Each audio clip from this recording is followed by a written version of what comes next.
చిన్న ప్రార్థన చేసుకుని వాక్య ధ్యానం చేద్దాం. పరలోకమందున్న మా కన్న తండ్రి, నీ యొక్క పరిశుద్ధమైన పాదాలకు నమస్కారం తెలియజేస్తున్నాం. మరొక దినాన్ని మాకు అనుగ్రహించినందుకు స్తోత్రాలు. నీ పక్షాన నీవు నిలబెట్టుకున్న నీ దేశంలో నేను అల్పజ్ఞుడను, పాపిని, నిష్ప్రయోజకుడను. కేవలం నీ ప్రేమ చేత, నీ కృప చేత నీవు నిలబెట్టావు. వినగల చెవులను, గ్రహించగల మనస్సును దయచేయండి. అభ్యంతరపరచ చూచే సాతాను దురాత్మచక శక్తుల నుంచి దూరపరచి నీ కొరకు ఉన్నతంగా వాక్యం నేర్చుకున్నట్లుగా దీవించమని ప్రభు అయిన యేసు క్రీస్తు పేరిట ఈ ప్రార్థన మీకు సమర్పిస్తున్నాము తండ్రి. ఆమేన్. పరిశుద్ధ గ్రంథంలో నుంచి మార్కు సువార్త 5వ అధ్యాయము, మార్కు సువార్త 5వ అధ్యాయము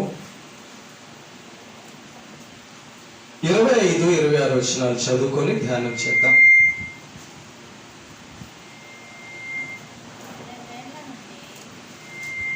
12 ఏండ్ల నుండి రక్తస్రావ రోగము కలిగిన ఒక స్త్రీ ఉండెను. ఆమె అనేక వైద్యుల చేత ఎన్నో తిప్పలు పడి తనకు కలిగినదంతయు వ్యయము చేసుకొని ఎంత మాత్రమును ప్రయోజనము లేక మరింత సంకటపడెను. చాలు. ఈరోజు ప్రతి వారంలో లాగానే ఈరోజు కూడా ఒక మంచి విషయాన్ని మనం నేర్చుకుందాం. క్రైస్తవులైన మనం బయట యేసు ప్రభువుని నమ్మని వారు వేసేటటువంటి ప్రశ్నలకు జవాబు చెప్పవలసిన జ్ఞానము కలిగిన వారమై, వాక్యము కలిగిన వారమై ఉండాలి. కనుక దేవుణ్ణి నమ్మని వాళ్ళు రకరకాలుగా మాట్లాడతారు. వాటికి మనం సమాధానము చెప్పగలిగిన వారమై ఉండాలి అన్నది దేవుని యొక్క ఉద్దేశం. కాబట్టి ఈరోజు అలాంటి ఒక విషయాన్ని నేను మీ ముందు దేవుని వాక్యంలో నుంచి ఉంచాలనుకుంటున్నాను. లోకం వేసే ప్రశ్నలలో కొన్ని మీకు చెప్తాను. ఆ ప్రశ్నలు ఒకసారి ఆలోచన చేయండి. కొంతమంది యేసు ప్రభుని నమ్ముకున్న కొన్ని గంటల్లో చనిపోతారు. ఉన్నారా అట్లాంటి వాళ్ళు? యేసు ప్రభుని నమ్ముకున్న తర్వాత చనిపోయిన వాళ్ళు ఉన్నారా? ఉన్నారు. కొంతమంది యేసు ప్రభుని నమ్ముకున్న వారానికో 2 వారాలకో చనిపోయిన వాళ్ళు కనబడతారు. మీకు కనబడతారు కదా? ఉన్నారు కదా? ఉన్నారు.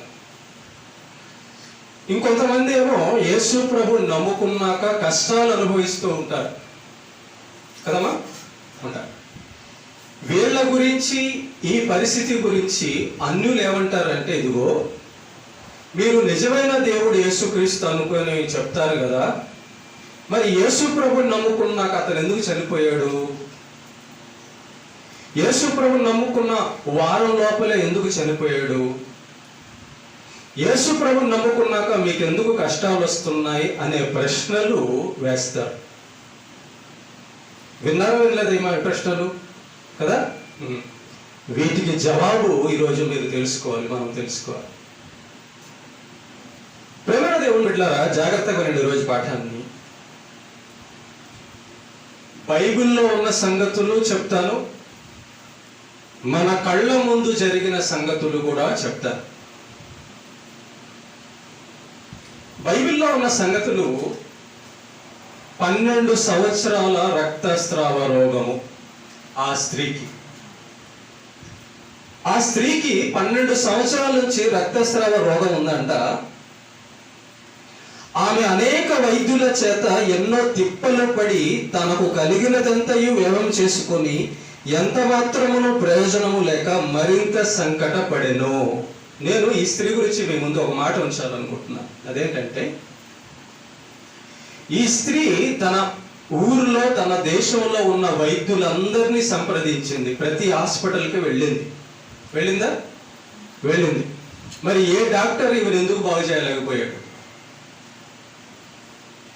ఏ హాస్పిటల్లో ఏ మందు ఈమె ఎందుకు పనిచేయలేదు? ఈమెకి ఎందుకు పనిచేయలేదు? That is the point. ప్రేమగా దేవుని బిడ్డలారా, బయట జనాలకు తెలియని విషయం ఏంటంటే, మనకు తెలియాల్సిన విషయం ఏంటంటే, దేవుడు ఒక మనిషిని విశ్వాసంలోనికి, రక్షణలోనికి తేవడానికి కొన్ని చేస్తాడు. నెంబర్ 1. నెంబర్ 2, యేసు ప్రభుని నమ్ముకున్న వాళ్ళు రక్షణలో నిలబడడానికి కొన్ని పనులు చేస్తాడు దేవుడు. నెంబర్ 2. ఈ 2 విషయాలు నేను మీతో ఈరోజు పంచుకుంటున్నా. ఒక వ్యక్తిని చర్చిలోకి తీసుకురావడానికి దేవుడు కొన్ని కార్యాలు చేస్తాడు. చర్చిలోకి వచ్చిన వ్యక్తి మళ్ళా లోకంలో కలవకుండా ఉండడానికి కొన్ని పనులు చేస్తాడు. ఈ 2 పనులు మనకు అర్థమైతే దేవుని యొక్క మాట, దేవుని యొక్క ప్రణాళిక క్లియర్గా అర్థమవుతుంది. అన్నిలు అంటున్నారు, యేసు ప్రభుని నమ్ముకున్నాక మీకు ఇంట్లో ఎందుకు బాధలు వచ్చున్నాయి? యేసు ప్రభుని నమ్ముకున్నాక ఎందుకు చనిపోతున్నారు? యేసు ప్రభుని నమ్ముకున్నాక రోగం ఎందుకు తగ్గడం లేదని అన్నిలు చెబుతున్న ప్రశ్నకు జవాబు ఈరోజు దేవుడు మనకు తెలియచేస్తున్నాడు. నేర్చుకోండి. వాళ్ళకి ఏం చెప్పాలో నేర్చుకోండి. మనం ఎలా తెలుసుకోవాలో నేర్చుకుందాం. Okay, right. 12 సంవత్సరాల నుంచంట ఈ స్త్రీకి అసలు ఆ రోగం తగ్గడం లేదంట. రక్తస్రావ రోగం అనేది తగ్గడం లేదంట. చాలా హాస్పిటల్ తిరిగిందంట, చాలా డబ్బులు ఖర్చు పెట్టిందంట, కానీ రోగం తగ్గకపోగా ఎక్కువైందంట. అదే ఇక్కడ రాస్తుంది. అవునా? రాస్తుంది. జాగ్రత్తగా వినండి ప్రేమ దేవుని బిడ్డలారా. ఒకవేళ ఈ స్త్రీ ఆ రోగం వచ్చిన మొదటి రోజే ఒక హాస్పిటల్కి వెళ్ళి ఉంటే, ఆ హాస్పిటల్లో డాక్టర్ గారి దగ్గర మందులు తిని బాగయి ఉంటే యేసు ప్రభు దగ్గరకు వచ్చేదా? That is the point.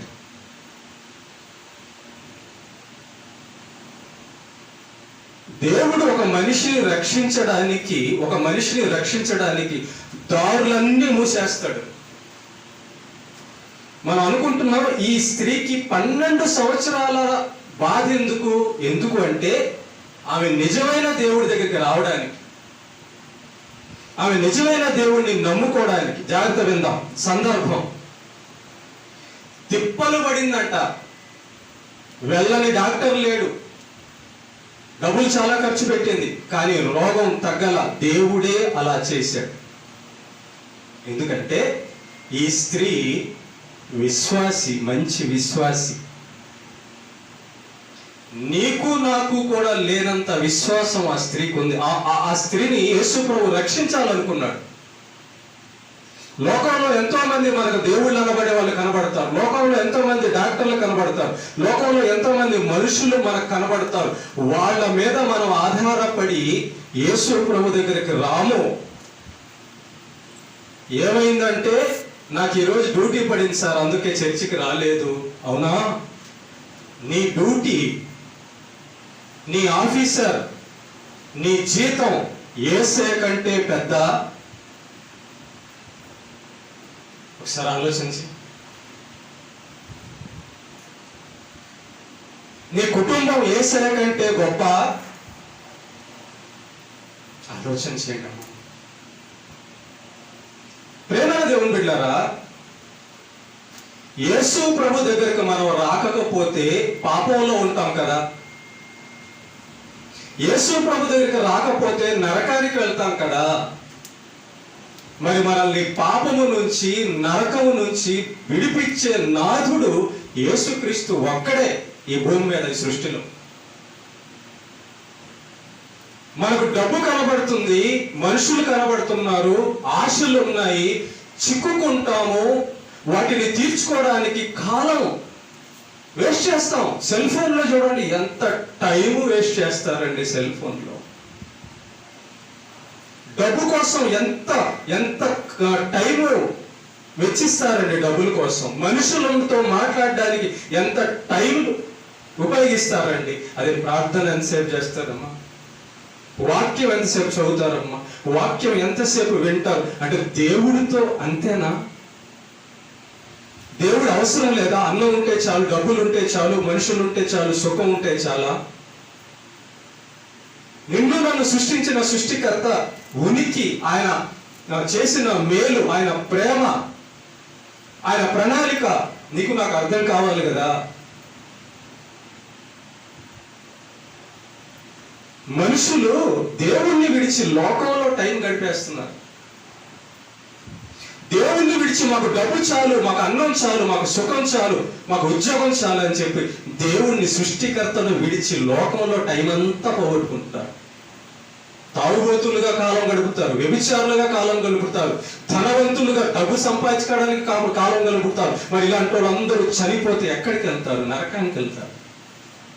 మరి వాళ్ళని ఎలా కాపాడాలి?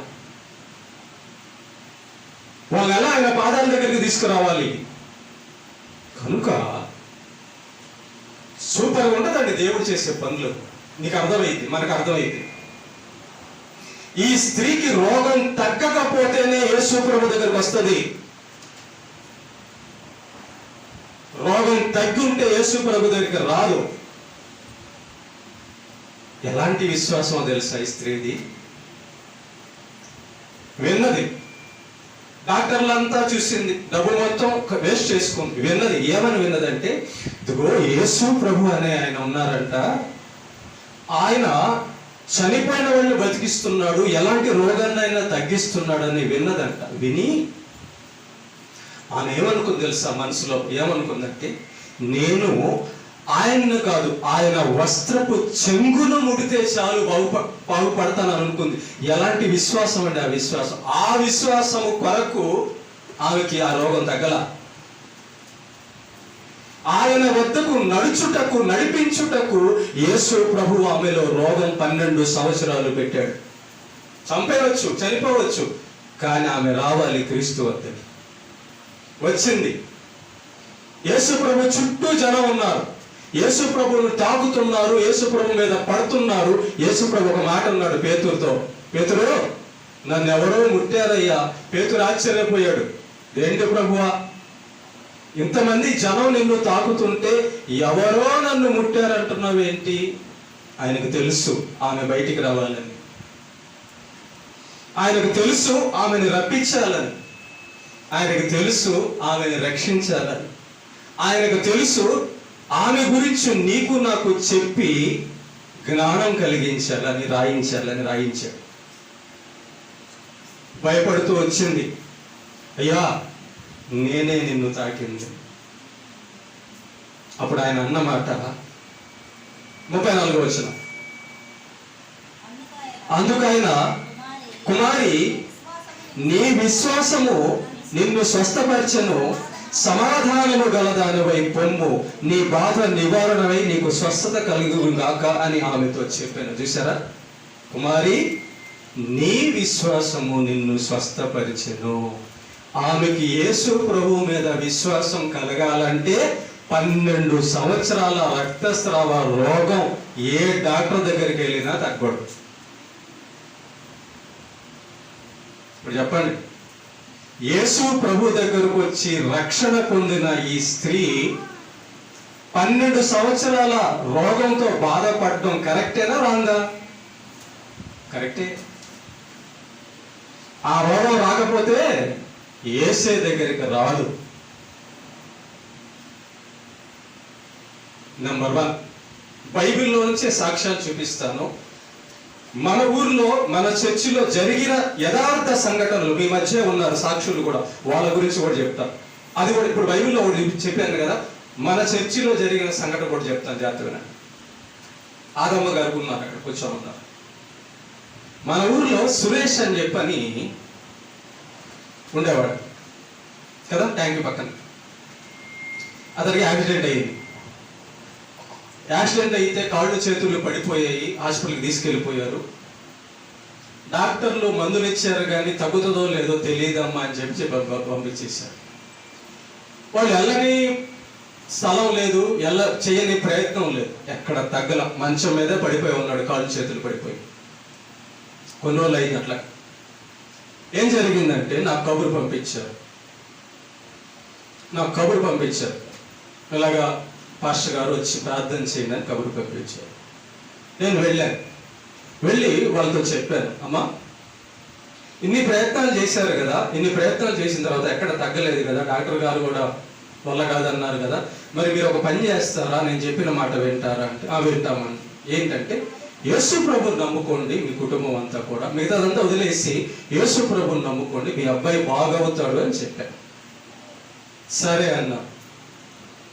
ద్రాక్షారసం కొంచెం తీసుకున్నాను, ప్రార్థన చేసి ద్రాక్షారసం ఇచ్చిన ఆ మొదటి రోజులు, అప్పటి వరకు బాత్రూము సక్రంగా రాలేదు, నిలబడలేడు, పాస్ సక్రంగా ఏమీ లేదు, చనిపోయే స్థితి. ప్రార్థన చేసి ద్రాక్షారసం ఇచ్చిన తర్వాత ఆ గంట నుంచి అతని ఆరోగ్యం బాగుపడడం మొదలైంది.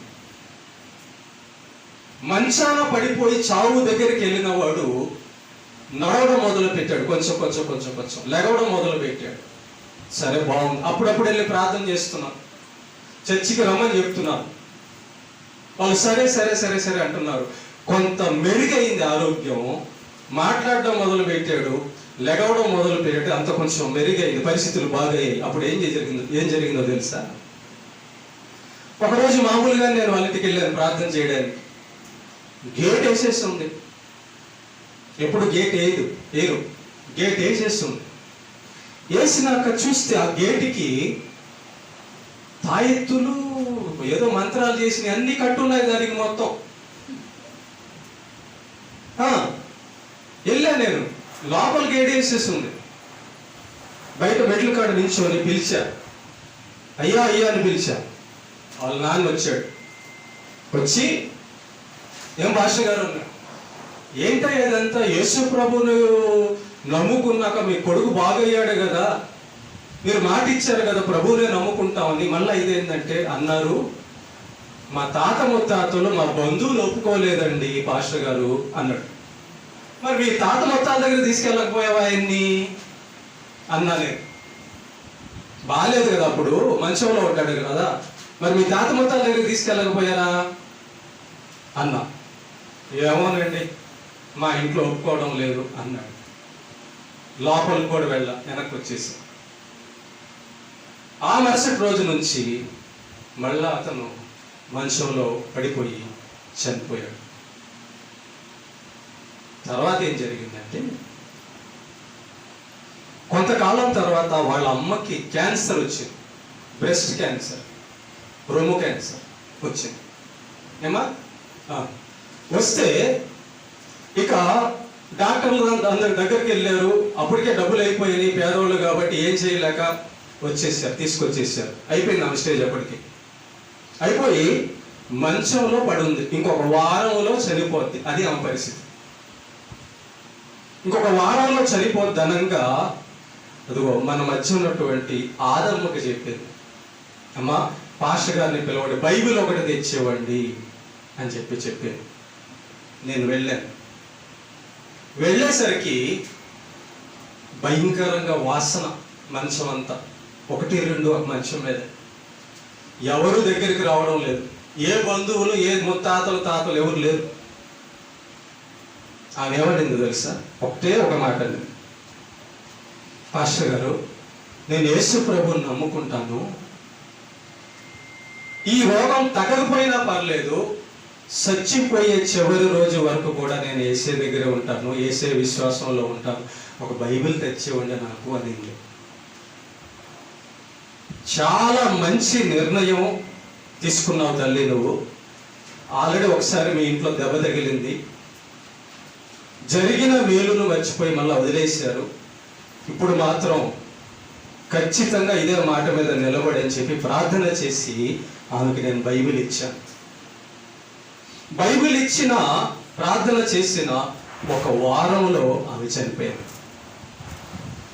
ఆమె తన పాపాలని ఒప్పుకుంది, యేసు దగ్గర ఒప్పుకుంది, నేను పాపిని ఒప్పుకుంది, నేను యేసు ప్రభు నిజమైన దేవుడు అని ఒప్పుకుంటున్నానని అనింది, నేను యేసు ప్రభును విడవను అనింది. చనిపోయిన చివరి రోజు నేను వెళ్ళి చూశాను. ఆమె చెస్ట్ మీద బైబిల్ ఉంది, ఆమె పక్కన బైబిల్ ఉంది. ఏం జరిగిందో తెలుసా? కొంతమంది అనొచ్చు, కొంతమంది అనుకుంటారు, తన భర్త కానీ బంధువులు కానీ, మరి యేసుప్రభు నీవు నమ్ముకుంది కదా, ఎందుకు చనిపోయిందంటే ఆ రోగం రాకపోతే ఆమె యేసుప్రభు దగ్గరికి రాదు. ఆ రోగం రాకపోతే నరకానికి వెళ్తుంది. కనుక చివరిలో యేసు ప్రభు ఆమెని రక్షించడానికి ఆ రోగం పెట్టి తన బిడ్డగా మార్చుకొని పరదేశికి తీసుకెళ్ళిపోయాడు. It is the true. ఏమా మీ ముందే ఉంది సాక్ష్యం. అందుకు ఇలాగా నా జీవితంలో, మన సంఘంలో ఎన్నో కార్యాలు ఉన్నాయి. ఇదిగో జీవనికి ఆ అనారోగ్యం రాకపోతే ఈరోజు నాతో కలిసి సేవ చేసేవాడు కాదు. డాక్టర్లు చనిపోతారని చెప్పారు జీవనికి, ఏమదినా ఆ రోగం రాకపోతే జీవన్ ఈరోజు సేవ చేసేవాడు కాదు. ప్రేమన్న దేవుని బిడ్డలారా, ఏమనుకుంటున్నారు మీరు? లోకంలో వాళ్ళు అనుకున్నట్టుగా అనుకోబాకండి. లోకంలో ఉన్న ప్రశ్నకి సమాధానం చెప్తున్నాడు ఈరోజు దేవుడు మనకి. నిన్ను ఎలాగైనా రక్షించాలన్నది ఆయన ప్రేమ, ప్రాణం పెట్టిన ప్రేమ, రక్తం కార్చిన ప్రేమ వేసేది. వింటామా అండి మనం? ఒరే చర్చికి రా అంటే రారు, అమ్మ చర్చికి రా అంటే రాము, మాట వినరా అంటే వినము. కాబట్టి టీచర్లు ఎందుకు కొడతారు? బాగా చదువు చెప్పాలి. నేను ఒక చిన్న ఉదాహరణ చెప్తాను బాగా అర్థం కావడం. జ్వరం వచ్చింది, హాస్పిటల్కి వెళ్తాము, డాక్టర్ గారు ఇంజెక్షన్ తీసుకొని ఏం చేస్తాడు? ఏమా అలా అంటాడా? పొడుస్తాడా? నొప్పి కదా, మరి పొడిస్తే బాధ కదా. ఆ బాధే, ఆ నొప్పే కాపాడుతుంది మందు, ఇంజెక్షన్. అది వచ్చకపోతే లోపలికి మందు వెళ్ళదు, బాధను చూస్తే మందు లోపలికి వెళ్ళదు. నన్ను దేవుడు నలగొట్టకపోతే, మంచాన పడేయకపోతే, ఇబ్బందులు పెట్టకపోతే మనం రామమ్మ యేసు దగ్గరికి. తాగి తాగి తాగి చేస్తారు కానీ యేసు దగ్గరికి రాదు. డబ్బు డబ్బు డబ్బు పిచ్చి పట్టి లోకంలో తిరుగుతారు కానీ దేవుడి దగ్గరికి రారు. కాబట్టి గుర్తుపెట్టుకోండి, మనల్ని ప్రేమించి నరకానికి వెళ్ళకూడదు అన్న తండ్రి ఆయన కాపాడుకోవడం కోసం, మనల్ని కాపాడుకోవడం కోసం ఏదో ఒకటి చేస్తాడు. సురేష్ వాళ్ళ అమ్మకి క్యాన్సర్ పెట్టాడు, ఇంకొక అతనికి ఇంకొక రోగం పెడతాడు, ఇంకొక అతనికి ఇంకొక సమస్య పెడతాడు. కాబట్టి ఇదంతా కూడా ఏంటంటే రక్షించడానికి, రక్షణలోకి నడిపించడానికి. గుర్తుపెట్టుకో, 2 పాయింట్లు చెప్పాను నేను మీకు, 2 పాయింట్లు చెప్పాను. ఒక వ్యక్తిని రక్షణలోకి నడిపించడానికి సమస్య క్రియేట్ చేయాలి, లేకపోతే రారు. నిజంగా మీరు చెప్పండి, గంట సేపు ప్రార్థన చేసేవాళ్ళు చేతులు ఎత్తండి. రోగం వస్తే గంట సేపు ఏడమా? ఏడుస్తావా లేదా? రోగం వస్తే గంట సేపు కాదు, ఎన్ని రోజులు బెడ్ మీద ఉన్న హాస్పిటల్లో ఉండమంటే ఉండమా? మరి ఏడు రావడానికి ఏం బాధ? ఏసే దగ్గరకు వచ్చి ఒక గంట మోకరించడానికి ఏం బాధ? కాలు చేతులు బాగానే ఉంటాయి కానీ మోకరించరు. మీ జీవితంలో, నా జీవితంలో ప్రేమైన దేవుని బిడ్డలారా గుర్తుపెట్టుకోండి, ఆయన మన తండ్రి అండి. మనల్ని కొట్టి లోపరుచుకుంటాడు, ఆయనకు హక్కు ఉంది, సృష్టికర్త కాబట్టి. మీ అమ్మ నాన్న మిమ్మల్ని కొట్టలేదా? పోలీస్ కేసు పెట్టారా? కొడితే ఆయనకు హక్కు ఉంది కదా. ఎందుకు కొడతారు? మంచిగా కొడతారు. యేసయ్య కూడా మనల్ని మంచిగా కొడతాడు. ఆయన చెడ్డోడు కాదు, ఆయన తండ్రి, ప్రేమ కలిగినవాడు. ప్రాణం పరలోకం వీడి భూలోకానికి వచ్చినాడు. కాబట్టి నెంబర్ 1, ఒక వ్యక్తి రక్షణలోకి రావడానికి, రక్షణలోకి తెప్పించడానికి ఆయన ఏ రోగమైనా పెడతాడు. ఇంకో మాట చెప్తా, మరి ఎందుకు తొందరగా చచ్చిపోతారంటే, ఒకవేళ వాళ్ళను విశ్వాసులుగా చేసి దేవుడు ప్రాణం తీసుకోకపోతే మళ్ళా లోకంలో కలిసిపోతారు. సురేష్ అమ్మ విషయంలో జరిగింది అది, అలాంటి వాళ్ళ విషయంలో జరిగింది అది. అక్కడక్కడ జరుగుతుంటాయి ఈ కార్యాలు. ఒంగోలులో కూడా ఒక అతను ఎయిడ్స్ వస్తే నన్ను పిలిచారు. సువార్త చెప్పి బాప్తిసం అప్పుడు ఆ రోజే ఇప్పించేశారు, ఆ రోజే ఇచ్చారు బాప్తిసం. ఒంగోలు ఒక 6 నెలలు 5 నెలల తర్వాత చనిపోయాడు. అది నష్టం కాదు అమ్మా, అది నష్టం కాదు, రక్షణలోకి నడిపించడం. కాబట్టి దేవుడు మనల్ని రక్షణలోకి నడిపించాలంటే ఏదో ఒక దెబ్బ కొట్టాలి. ముందు ఆయన ఏం చేస్తాడో తెలుసా? మన ఆత్మను నరకానికి వెళ్లకుండా చూస్తాడు. మనం ఏం చేస్తామంటే, లోకం ఏం చేస్తాడంటే పైన దేహాన్ని చూస్తుంది, కానీ దేవుడు లోపల ఉన్న ఆత్మను చూస్తాడు. Number 1 clear. ఎవరైనా మిమ్మల్ని అడిగితే యేసు ప్రభుని నమ్ముకోగానే ఎందుకు చనిపోయాడు, యేసు ప్రభుని నమ్ముకోగానే కొన్ని రోజులు ఎందుకు చనిపోయాడంటే మీరేం చెప్తారంటే, యేసు ప్రభు దగ్గరికి రావడానికి ఆ రోగం వచ్చింది, యేసు ప్రభు దగ్గరకు వచ్చిన తర్వాత బాగుంటే మళ్ళా బాగైపోతే మళ్ళా వెనక్కి నరకానికి వెళ్ళిపోతాడని దేవుడు అతన్ని తీసుకున్నాడని చెప్పండి. నెంబర్ 1 సమాధానం. నెంబర్ 2కి వెళ్తున్నాం. ఏంటి రెండోది? యేసు ప్రభుని నమ్ముకున్న వారి జీవితంలో కష్టాలు, రోగాలు, బాధలు, సమస్యలు ఎందుకు ఉంటాయి?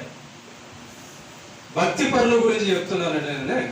భక్తిహీనులు కావాలని నిత్యవేదం తెచ్చుకుంటారు, వాళ్ళ గురించి చెప్పడం వల్ల, వాళ్ళ గురించి కాదు, భక్తి పరుల గురించి చెప్తున్నా. దేవుడు భక్తిహీనులను కూడా కాపాడుకుంటాడు ప్రయత్నం చేస్తే. నెంబర్ 2 వచ్చి భక్తి పరుల్లో కూడా రోగాలు ఉంటాయి, భక్తి పరుల్లో కూడా శోధన ఉంటది. చూపించనా? ఎంత గొప్ప భక్తుడు ఆయన. ఆయన నడిస్తే కింద పడిన ధూళిని పట్టుకోవడానికి మనం పనికిరాం, కానీ అతనికి రోగం ఉంది. 2 కొరింథీ 12వ అధ్యాయం, 2 కొరింథీ 12వ అధ్యాయం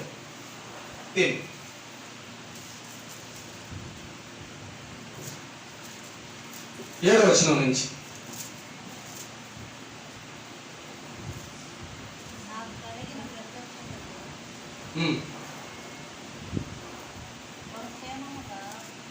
నాకు కలిగిన ప్రత్యక్షతలు బహు విశేషముగా ఉన్నందున నేను అత్యధికముగా హెచ్చిపోకుండా నిమిత్తము నాకు శరీరములో ఒక ముళ్ళు, నేను అత్యధికముగా హెచ్చిపోకుండా నిమిత్తము నన్ను నలగగొట్టుటకు సాతాను యొక్క దూతగా ఉంచబడెను.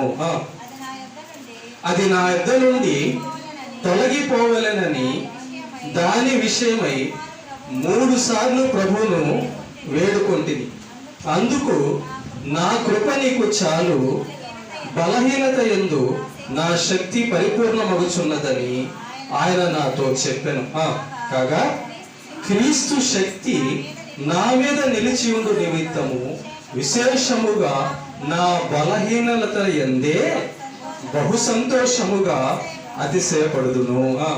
నేనెప్పుడు బలహీనుడనో అప్పుడే బలవంతుడను గనుక క్రీస్తు నిమిత్తము నాకు కలిగిన బలహీనతల్లోను, నిందలలోను, ఇబ్బందులలోను, హింసలలోను, ఉపద్రవములలోను నేను సంతోషిస్తున్నాను.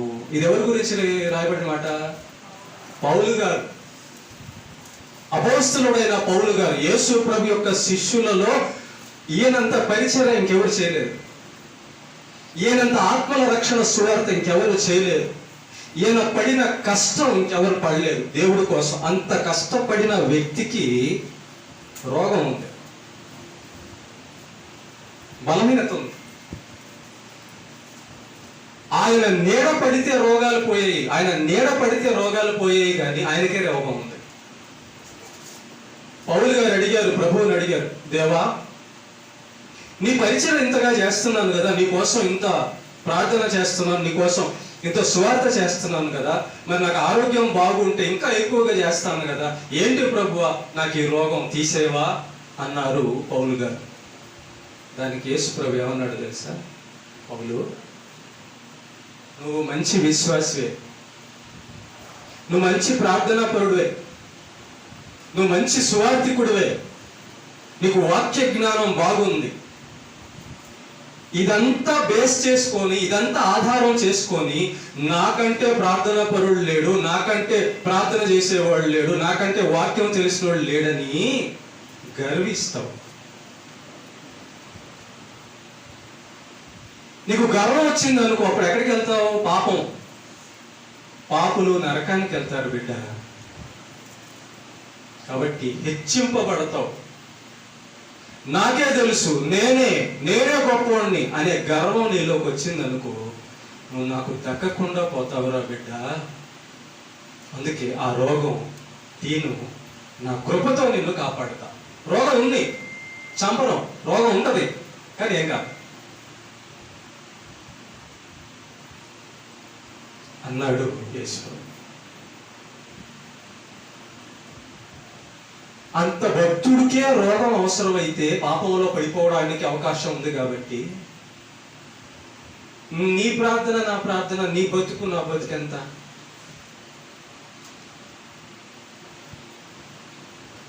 ఆయనకి ఆయనతో బెత్తంతో కొడితే మనల్ని బెల్ట్తో కొట్టద్దా? అవునా కదా? అవసరం. రెండో దానికి ప్రశ్న, మనం భక్తి జీవితంలో నిలబడాలంటే ఆయన కాలు పట్టుకునేటట్టుగా లోపల ఒకటి గుచ్చుతుండాలి. అర్థమైంది నేను చెప్పింది? గర్వం లేకుండా, అంటే ఇక నాకు ఏ ఇబ్బంది లేదు, నేను ఏమైనా చేసుకోగలను అని కాకుండా, అయ్యా కొంచెం నన్ను చూడ, కొంచెం తగ్గించవా అనే లైన్లో ఉండాలి. తగ్గి ఉండాలంటే లోపల ఒకటి సమస్య ఉండాలి. ఇవి కారణాలు. ఎవరు చెప్పరు ఇలాగా, ఈ సత్యం. బయట వాళ్ళ ప్రశ్నలకు ఎందుకు యేసు ప్రభువు నామంగానే చనిపోయాడంటే, ఎక్కువ రోజులు బతుకుంటే చెడ్డోడైపోయి తాగుబోతుడైపోయి మన కళ్ళ ముందే తెలుసండి. మీరు చెప్పండి, యేసు ప్రభువు నమ్ముకున్న తర్వాత మళ్ళా తాగుబోతులై దుర్మార్గులై తిరిగిన వాళ్ళు ఉన్నారా లేదా? ఉన్నారు. ఎందుకు వాళ్ళు అట్లా తిరిగారంటే వాళ్ళకి ఆ టైం దొరికింది. వాళ్ళకి ఆ టైం దొరికింది. యేసు ప్రభువు నమ్ముకున్న తర్వాత కూడా, మందిరానికి వచ్చిన తర్వాత కూడా తినడానికి తాగడానికి ఆరోగ్యం వచ్చింది, తినడానికి తిరగడానికి బలం వచ్చింది, డబ్బు వచ్చింది. దుర్మార్గులై నరకానికి పోయారు. ఏం లాభం? కనుక పౌలు గారి జీవితంలో భక్తుడైన పౌలు గారి జీవితంలో అనారోగ్యము నిలబెట్టడానికి భక్తిలో, కొత్త వాళ్ళ జీవితంలో అనారోగ్యము క్రీస్తులోకి రావడానికి ఈ రెండు కారణాలతో ఇవన్నీ జరుగుతాయి. ఒకటి రక్షణలోకి తేవడానికి, రెండు రక్షణలో నిలబెట్టడానికి. దేవుడు పరలోకంలోకి తీసుకెళ్లాలని ఆలోచన అయింది. దేవుడు నరకం నుంచి తప్పించాలన్నది ఆయన ఆలోచన. కాబట్టి అందుకే మనమంటే ఆయనకు అంత పిచ్చి కాబట్టి సిలువలో చనిపోయాడు. మనమంటే అంత ప్రేమ కాబట్టి ఆయన ప్రాణం పెట్టాడు. మనమంటే అంత పిచ్చి ఆయనకి కాబట్టి రక్తం కార్చాడు. మనమంటే ఆయనకి పిచ్చి కాబట్టి దెబ్బలు తిన్నాడు. మనమంటే ఆయనకి పిచ్చి కాబట్టి దేవదూతలు ఆయన చూస్తే గడగడ ఒరుగుతారు. యేసుని చూస్తే దేవదూతలు సింహాసనంలో పరిశుద్ధుడు అని ఆయన కొనియాడతారు. అలాంటి ఆయన భూమి మీదకి వచ్చి అలా అయిపోయాడు. అలాంటి ఆయన ఎలాంటి మొహం అయిపోయింది, ఎలాంటి బతుకు అయిపోయింది ఆయన. ఒకసారి చూడండి. ఎందుకు తెలుసా? నన్ను ప్రేమించాడు, నువ్వు నేను కావాలనుకున్నాడు ఆయన. కాబట్టి ఒక దెబ్బ కొట్టైనా నన్ను కాపాడుకుంటాడు. ఒక దెబ్బ కొట్టైనా బిడ్డల్ని కాపాడుకుంటామంటే మనము.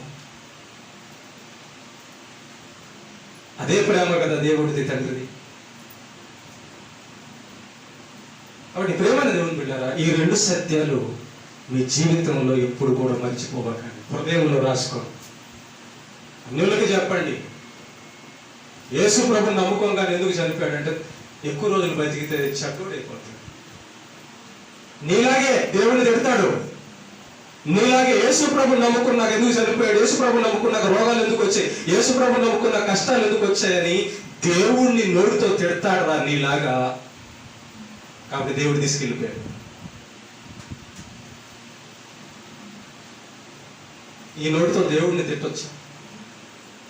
ఇది అబద్ధం నోరు కదా, పాపపు నోరు కదా, మనం దేవుని అనొచ్చా? అంటున్నారు లోకం, అంటుంది లోకం. ఎంత ఎంత గర్వం, ఎంత పాపం. మరి అలాంటి నోరికి, అలాంటి శరీరానికి బుద్ధి చెప్పాలి కదా, తగ్గాలంటే, దేవుడి కాలు పట్టుకోవాలంటే. ఇవి జరుగుతూ ఉంటాయి. దేవుడు కూడా ఒక డాక్టర్ అండి. ఆయనకి తెలుసు, మనస్సును బాగు చేసే డాక్టర్ ఆయన. కాబట్టి మనల్ని నలగొట్టి పరలోకానికి నడిపిస్తాడు. మనం ఈ లోకంలో ఎంత సుఖం పొందినా ఏం ఉపయోగం లేదు. పరలోకం వెళ్ళామనుకో, అక్కడ మరణం ఉండదు, రోగం ఉండదు, ఎప్పుడు హాయిగా దేవుడితో ఉండొచ్చు. ఏది బెస్ట్ చెప్పండి? 4 రోజులు సంతోషం ఇచ్చి నరకానికి పంపించడం బెటరా, 4 కొట్టి నిత్య జీవమైన పరలోకానికి పంపించడం బెటరా? కదా, నిత్య జీవానికి వెళ్ళడమే బెటర్. కాబట్టి మన జీవితంలో మనం వేసే తప్పటడుగులకి దేవుడు తగిలిస్తుంటాడు, నిలబెట్టడానికి తగిలిస్తుంటాడు. ఇది ఈ ప్రశ్నకి వాక్యంలో నుంచి సమాధానం. క్లియర్? దేవునికి మహిమ కలుగునుగాక.